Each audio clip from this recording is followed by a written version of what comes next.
Meus amados irmãos, queridas crianças, essa é a história mais bonita de toda a Bíblia.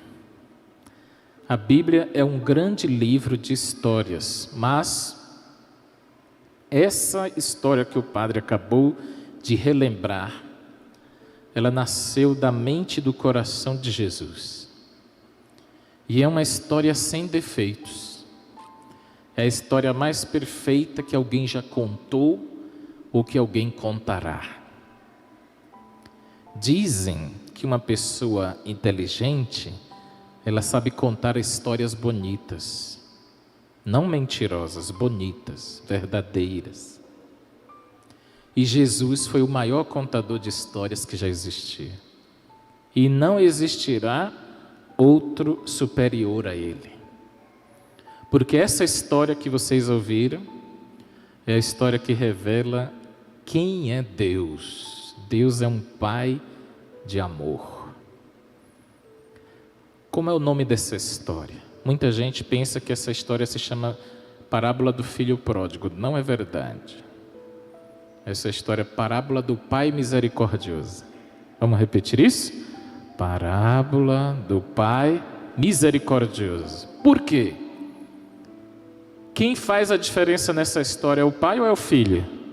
O pai. O filho faz, infelizmente, o que até hoje muitos de nós fazemos. Abandona, some, foge da igreja. Às vezes a gente quebra a cara. Não é novidade o que o filho fez. É novidade o que o pai fez. Aí é coisa rara. O pai tinha 2 filhos, o mais novo meio rebelde, e o mais velho muito ciumento e invejoso. Os 2 cabiam no coração do pai, sim ou não? Mas o pai não estava cabendo no coração de seus filhos. Aí é que está o segredo, meus irmãos. Viver junto nem sempre significa conhecer. Conhecer é mais do que ficar junto.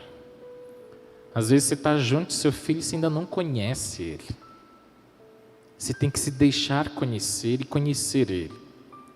Tem uma comunicação que é insubstituível. Você olhar para seus filhos, olhar para eles, olhar nos olhos. Nunca converse sem olhar nos olhos. Lembra que há 2 domingos atrás eu falei para vocês sobre a virtude de escutar, sim ou não? Escutar é diferente de... Nossa, as crianças lembram, viu? Escutar é diferente de ouvir. A gente escuta com os olhos também, sim ou não? Por isso que vocês estão olhando para o padre. Aqui, a comunicação do pai para com os filhos era olhando, mas os filhos não olhavam para o pai. Eles não conheciam. Sabe por que eu digo que não conheciam? Porque quando o filho mais novo esbanjou tudo, foi embora, ele disse assim: meu pai não vai me aceitar. Ele vai me tratar como um dos empregados dele. Ele não conhecia o pai. Ele não sabia o tamanho do coração do pai. O outro mais velho, quando ficou com inveja, porque o pai fez uma festa quando o filho mais novo voltou, ao invés de ficar feliz, ele ficou com raiva do pai. É como se ele dissesse assim: ele fez coisa errada e o senhor ainda acolheu ele. Eu que sou o bom, o melhor, o senhor não me deu nem um cabrito, nem uma galinha caipira. Quer dizer, ambos não conheciam o pai. Um se achava bom demais e outro se achava ruim demais. Será que tem um pouquinho desses 2 irmãos dentro de nós, sim ou não? Um pouquinho ou muito às vezes, né? Nem tanto, nem tão pouco. Nem somos tão rebeldes, nem somos tão bons quanto aparentamos. Aí onde é que a gente se encontra? No meio termo.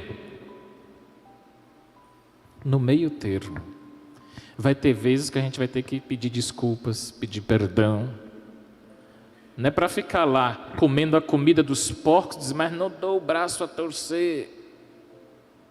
Ficar se vangloriando das próprias porcarias nossas. Não é assim.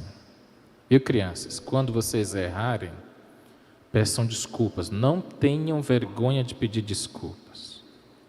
Não tenham, quantas vezes for necessário. Tomara que os pais de vocês façam a mesma coisa.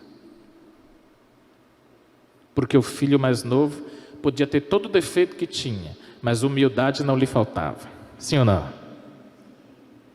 Quantos não tiveriam a coragem dele de voltar com aquela cara lavada, né? Todo mundo falando mal. E daí? O que interessa é meu pai.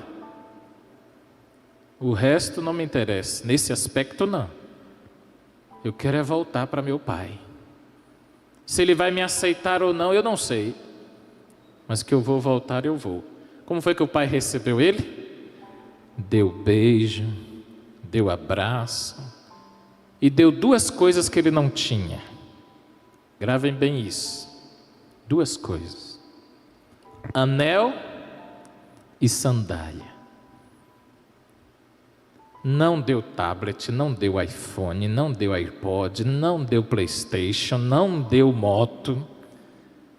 Deu anel e deu sandália. O que significa isso? O que você precisa para viver bem.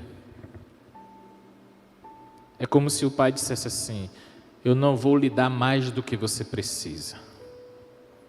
Eu vou lhe dar o necessário para você ser um homem de verdade.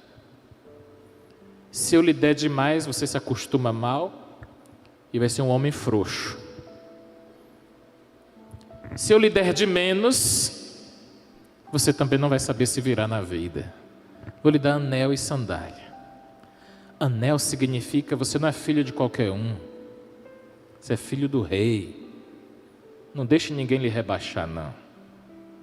Entenderam, sim ou não? Só tem anel quem é filho de rei. Pode voltar, você não vai ser tratado nunca como empregado. Se é filho de rei, nunca será mendigo, nunca. Vai ser sempre o meu filho, e é príncipe. Então tome anel nos dedos. E sandália significa dignidade. Vocês já viram aquelas crianças na África? Quando não tem sandália, elas enrolam garrafas PETs. Ali não está faltando sandália, ali está faltando dignidade. Alguém tirou a dignidade dessas crianças. Um sistema injusto tirou as sandálias dessas crianças. Não é falta de sandália, é falta de dignidade. Quando alguém aqui no nosso país rouba dinheiro de merenda escolar, não falta vergonha, falta dignidade para essa pessoa.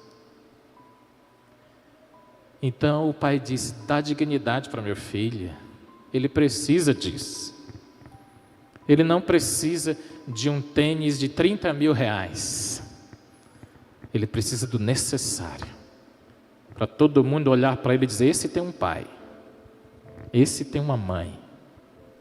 Não é para sair xingando, brigando. Não. Ele tem princípios. Eu dei princípios para meu filho. Eu dei princípios para minha filha. Portanto, meus queridos, a grande lição que esse domingo da alegria traz para nós é que só tem felicidade quem está junto do Pai. Longe dele não tem como ser feliz. Longe dele é só tristeza. Perto dele a gente é feliz. E para concluir, prestem bem atenção. Se para ser feliz o pai deu o sentido de ser filho e deu dignidade para ele, é porque é possível ser feliz assim. O pouco com Deus é muito. Foi o que o Pai misericordioso quis transmitir para o seu filho e para todos nós. Quando terminou essa história, sabe como foi que terminou? Com festa. Aí você me pergunta: Deus era baiano? Não. Mas ele gosta de festa.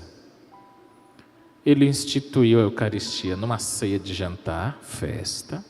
O primeiro milagre que Jesus fez foi numa festa de casamento. E quando o filho voltou, ele fez festa de novo, e churrasco ainda por cima. Isso significa o quê? Que a gente tem que celebrar as vitórias dos nossos filhos, sim ou não? Celebrar com festa, com alegria. Cada etapa vencida faz festa. O alcoólatra, o viciado é diferente. Ele bebe sem motivo, né? Aí já é doença. Não é isso que a gente quer. Ah, por que você está celebrando hoje? Para que tanta festa aqui em casa? Olha, é Páscoa. Para que motivo melhor do que esse? Ah, meu filho passou do pré-catecumenato para o catecumenato. Isso é festa. Eu tenho motivos para festejar. Eu não faço festa como a maioria faz, sem sentido nenhum, se embriaga, se droga e nem sabe por quê. Eu faço festa porque eu tenho um grande motivo. Esses motivos maravilhosos é Deus que nos faz viver. Então, que essa linda história, que é a mais bonita história que alguém já contou, fique gravada na nossa mente e no nosso coração. E que não esqueçamos nunca, jamais, o sentido da aliança e das sandálias, que é o que nós precisamos para sermos felizes.